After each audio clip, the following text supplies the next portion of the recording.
Hello viewers, healthy life বিডিতে স্বাগতম। আজকের আমাদের ভিডিওর বিষয়, জানেন কি করলার রস ও মধু একসঙ্গে খেলে কি হয়? অবাক করা তথ্য জেনে নিন।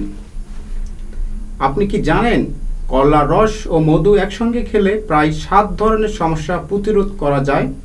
কেবল 3 টেবিল চামচ করলার রস ও 3 টেবিল চামচ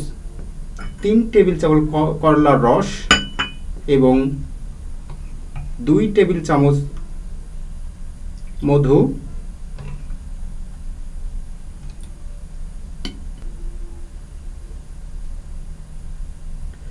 করলার রস ও মধু একসঙ্গে খাওয়ার গুণগুলো জানিয়েছে জীবনধারা বিষয়ক ওয়েবসাইটে বল স্কাই। ডায়াবেটিস কমায়। করলার রস ও মধুর মধ্যে রয়েছে শক্তিশালী এনজাইম।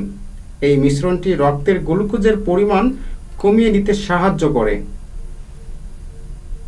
এতে ডায়াবেটিসের লক্ষণগুলো কমে। শরীরের বিষাক্ত পদার্থ দূর করে। করলা রস ও মধুর মিশ্রণ রক্তের বিষাক্ত পদার্থ বের করে দিতে কাজ করে। এই ভেষজ জুস শরীরকে পরিশোধিত করে। 3. ধূমপায়ীদের ফুসফুস পরিষ্কার সাহায্যে।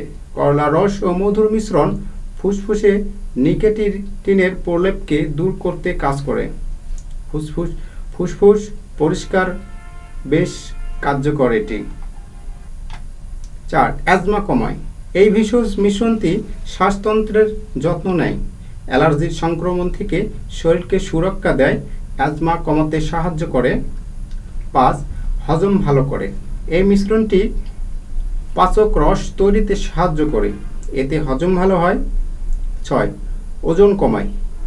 ওজন কমাতে চাইলে করলার রস ও মধুর জুস খাদ্য তালিকায় রাখতে পারেন, এটি ওজন কমাতেও কাজ দেয়। 7. কোষের দ্রুত বুড়িয়ে যাওয়া প্রতিরোধ। এই মিশ্রণটির মধ্যে থাকা অ্যান্টিঅক্সিডেন্ট কোষের দ্রুত বুড়িয়ে যাওয়া প্রতিরোধ করে, এতে ত্বক থাকে টানটান। আমাদের ভিডিওটা যদি ভালো লাগে থাকে লাইক, কমেন্ট, শেয়ার এবং সাবস্ক্রাইব করবেন।